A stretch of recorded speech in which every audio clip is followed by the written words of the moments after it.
está no anonimato. O que aconteceu? Deus viu o menino, envia o anjo. Aí diz Agar, Deus ouviu a voz do menino. E vai dizer que Deus abriu os olhos dela. E ela viu ali uma fonte de água. Por quê? Porque diante do problema dela, ela não conseguia ver a solução. Porque o problema, na maioria das vezes, é maior. Porque a solução, na realidade, já está do teu lado. Só que você não consegue enxergar, porque você só está olhando para o teu problema.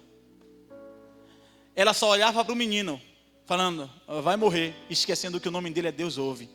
Mas ninguém morre sendo que Deus está ouvindo. Ninguém vai falecer sendo que Deus está ouvindo aquela pessoa que tem um nome, que está dizendo assim, quando você me chama, quem ouve é Deus. Aí o problema dela era o menino, e a solução estava do lado dela, ela não conseguia enxergar. Na maioria das vezes a solução já está do teu lado, mas você não consegue enxergar porque o seu foco é o problema. Aí Deus está falando assim, eu vou abrir os teus olhos para tu entender que diante do teu lado já está a solução, para que você entenda que o que eu tenho contigo é maior do que o problema que está à tua frente. Entenda. Aí vai dizer que ela pega o menino e se reabastece. Lembra que eu falei que a água simbolizava Cristo?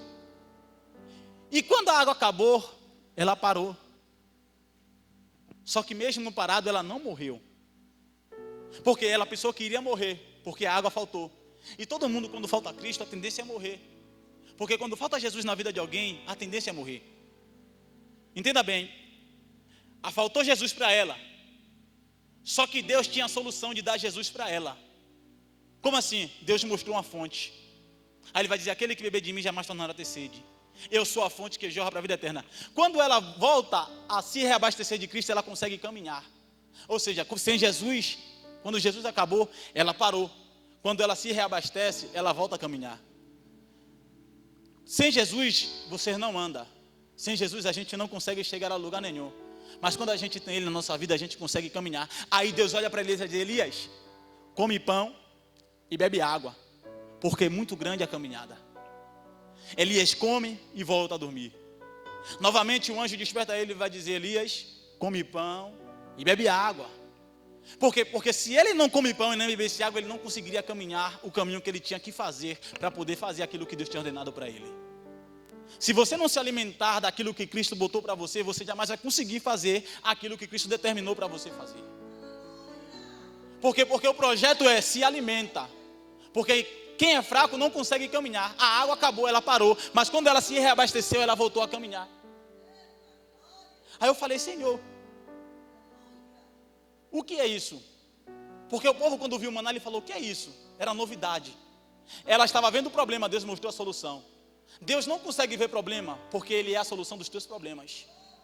Para Deus não existe problemas, porque Ele consegue resolver qualquer tipo de problema. Enquanto ela estava vendo só problema, Deus já tinha visto a solução há muito tempo. Deus só precisava descer para abrir os olhos dela, para ela enxergar que Deus é a solução do problema. Ela já tinha visto Deus, mas ela tinha perdido a fé.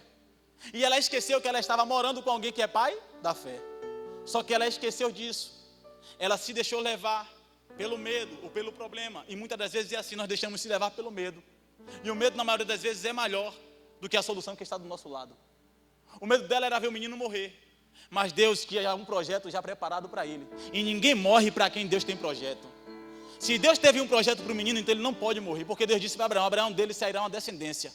Dele eu levantarei uma nação. Então como é que vai morrer? Porque Deus já tinha projetado algo para ele. Então não morre enquanto Deus tem um projeto já preparado para alguém que ainda está vivo. E por mais que ainda estivesse morto, Deus levantaria de volta. Porque o projeto de Deus é continuar. É sempre permanecer. Aí eu falando, Senhor, eu lembrei muito bem da crucificação de Jesus. Quando Jesus estava para ser crucificado, levaram Jesus para Pilatos. E eu falei, Deus, isso aqui é muito interessante. Por quê? Porque 2 ladrões foram crucificados junto com Cristo. Ou Jesus foi crucificado junto com os ladrões. Porque quando Jesus chegou, os ladrões lá estavam. Mas só que os ladrões não poderiam ser crucificados de um dia para o outro. Por quê, Mateus? Porque se certamente eles fossem crucificados de um dia para o outro, quando Jesus chegasse, os 2 estariam mortos. Pela dor e pela fome e pela sede. Ninguém conseguiria aguentar um calvário ou a cruz diante de um dia para o outro, sendo que já tinha um dia específico para aquilo. E aconteceu que neste dia foi o dia em que Jesus foi crucificado. E eu falei, Senhor, só tinha um caminho até o Calvário ou até o Gólgota. E eu falei, Deus, 2 ladrões que não beberam da água, mas precisavam beber. Ninguém vai morrer sem antes conhecer a Jesus. Aí por isso que Amós vai dizer, Deus não faz coisa alguma sem antes revelar aos seus ungidos e profetas. E aqueles 2 ladrões ainda não tinham conhecido, só ouviu falar. Espera aí. Eles tinham que trilhar o mesmo caminho, ou Jesus tinha que trilhar o mesmo caminho que eles trilharam, porque só tinha um caminho até o Calvário, ou até o Gólgota. Só que, para Cristo ser crucificado, tinha uma multidão no caminho. Tinha muita gente observando, ou esperando o espetáculo passar. E eu falei, Deus, o que é isso? E Deus me fez navegar um pouco. E eu imaginei 2 ladrões, que foram crucificados primeiro que Jesus, mas só que eles trilharam o mesmo caminho que Jesus, só que a multidão não está nem aí para eles. Por quê? Porque quem é a multidão estava esperando passar com a cruz era Cristo, não 2 ladrões. Ah, mas eu não estou defendendo ladrões não, mas só que tem pessoas que precisam ter a oportunidade de beber da água. Os 2 ladrões passaram e ninguém deu a mínima. Poucas pessoas, quem sabe, notaram eles passando com a cruz. Poucas pessoas observaram ele passando com a cruz. Mas teve que olhar eles carregando a cruz. Mas aquela multidão só estava esperando alguém passar, que era mais importante, Jesus. Passou o primeiro ladrão, ninguém dá a mínima. Ninguém nota. Ninguém faz alvoroço. Ninguém bate. Não faz nada. Passou. Tanto que a Bíblia não vai dar tanta ênfase para eles no caminho. Só dá lá no Calvário. Passa o segundo ladrão, quem sabe, e ninguém também dá a mínima. E isso Jesus está lá sendo interrogado. Mas já passaram os ladrões, foram crucificados, estão lá, esperando alguém chegar. Alguém que vai dar água para alguém. Alguém que não vai deixar alguém morrer sem salvação. Porque a salvação é para quem quer. A salvação é para todos, mas vai ter dela quem quer. Escuta, aí vem Jesus, pelo mesmo caminho que os ladrões trilharam. E aí Jesus é zombado, é esbofeteado, é cuspido, e a multidão alvoroçada, falando, salva a ti mesmo, sai da cruz, tu não és o rei dos judeus. E Jesus ali caminhando, sofrendo, comendo calado a sua dor, porque vai dizer, como Isaías disse, ele foi levado como ovelha muda ao matadouro. E ele foi calado até a cruz. E quando chega lá, quem está do lado dele? 2 ladrões, a qual a sociedade desprezou, a qual a sociedade não deu a mínima, a qual aquela multidão não ligou, não deu ênfase, e ninguém escreveu história sobre eles. Só que, quando chega naquela cruz, a Bíblia vai dizer que o ladrão da esquerda olha para Jesus e vai dizer assim, ó, desce daí e salva nós também. Aí o da direita responde, pô, Jesus vai dizer assim, ó, cala a boca. Este homem mal nenhum fez para merecer isso, mas nós merecemos, é consequência dos nossos atos. Aí ele olha para Jesus e vai dizer, Jesus, lembra-te de mim quando entrares no teu reino. Jesus olha para ele e vai dizer, ainda hoje estarás comigo no paraíso. Espera aí. Quando Jesus fala, está consumado e entrega o seu espírito, vai dizer que o véu do templo se rasgou, houve trevas, e os ladrões não morreram. Mas segundo nós esperávamos, ou pela lei do homem, quem tinha que morrer primeiro eram os ladrões, porque eles já estavam crucificados mais tempo que Cristo.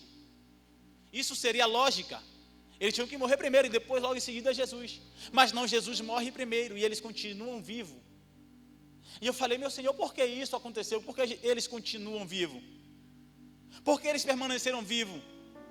Aí vai cumprir aquela profecia, e vieram os soldados e quebraram as partes dos dias de 2 para que eles pudessem morrer pela dor. E não quebraram a de Jesus, porque Jesus já estava morto. E eu falei, mas por que eles permaneceram vivos? E o meu Senhor ministrou para mim no meu coração, é porque eu tive que ir primeiro para preparar o caminho para alguém chegar ao paraíso. É porque eu tive que ir primeiro para preparar o caminho para aquele homem que queria chegar no céu, e eu tive que preparar outro caminho para aquele que zombou e blasfemou, dizendo que se eu era o Cristo. Ou seja, Jesus morreu primeiro para poder preparar 2 caminhos, para aqueles que acreditam na salvação e para aqueles que também não creem.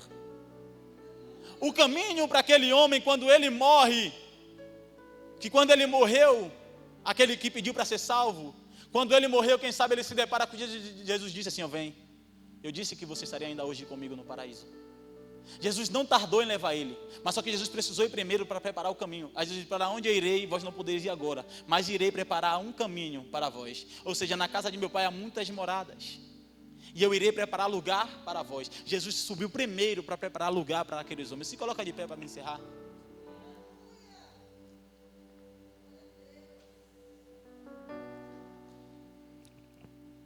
Escuta, Agar, sendo escrava, não sabendo aonde iria chegar, Deus teve que direcionar ela para o caminho. Deus teve que direcionar ela para a fonte. Por quê? Porque quem está perdido não vai saber onde vai chegar, mas Deus precisa dar um toque de alerta aonde você vai chegar. Ela estava errante, mas ela parou no lugar certo, perto de uma fonte. Ela estava toda perdida, mas parou perto de uma fonte. Às vezes nós chegamos perdidos e nós paramos no lugar certo, perto de Cristo. Às vezes a esperança já se esgotou, e quando a esperança se esgota, nós perdemos toda a direção, nós perdemos o foco, nós queremos agir com nossas próprias forças, nós queremos agir com nossos próprios raciocínios, nós falamos vamos chegar porque nós sabemos aonde nós queremos chegar, mas só que o foco foi tirado dela, porque ela não imaginava que seria tirada de perto de seu senhor Abraão. Ela nunca imaginou que aquilo poderia acontecer com ela, e ela não estava preparada. Deus às vezes vai ter que te dar estrutura para te preparar para algo, mas muitas das vezes Deus não vai te dar estrutura para te preparar, Deus vai lhe dar, e você vai ter que, mesmo errante, parar perto dele. Ela não sabia para onde estava chegando, mas parou perto de uma fonte. Só não estava vendo, mas estava perto. Às vezes você não está vendo mais solução para nada, mas está perto você não está vendo mais solução para o seu problema, mas está perto da solução. Porque a solução daquela mulher era a água, a falta dela era a água, o que ela precisava era de água. E todos nós sabemos que a água simbolizava Jesus. Então, às vezes ela precisava de Jesus e ela estava perto de Jesus, só não entendia isso. Você já está perto da tua solução faz bastante tempo, mas você está tão perdido que você não está vendo. Aí Deus precisou descer, ou o anjo precisou descer, para abrir os olhos dele e mostrar: você já está perto. Aí ele vai dizer assim: ó, o que há de vir virá, e não tardará. Aí o apóstolo Paulo vai dizer: e as aflições deste tempo presente não são comparadas com a glória que há de ser revelada. A glória da segunda casa é maior que a da primeira, diz o Senhor dos Exércitos. Mas espera aí, para ter a glória da segunda casa, tu tem que subir e tem que tirar tudo aquilo que da primeira casa deixou caído. Por quê? Porque a primeira casa, as portas foram queimadas a fogo, a casa está no chão, então tu tem que reedificar, e para reedificar tu tem que limpar todo o terreno para poder edificar a segunda casa. É fácil você dizer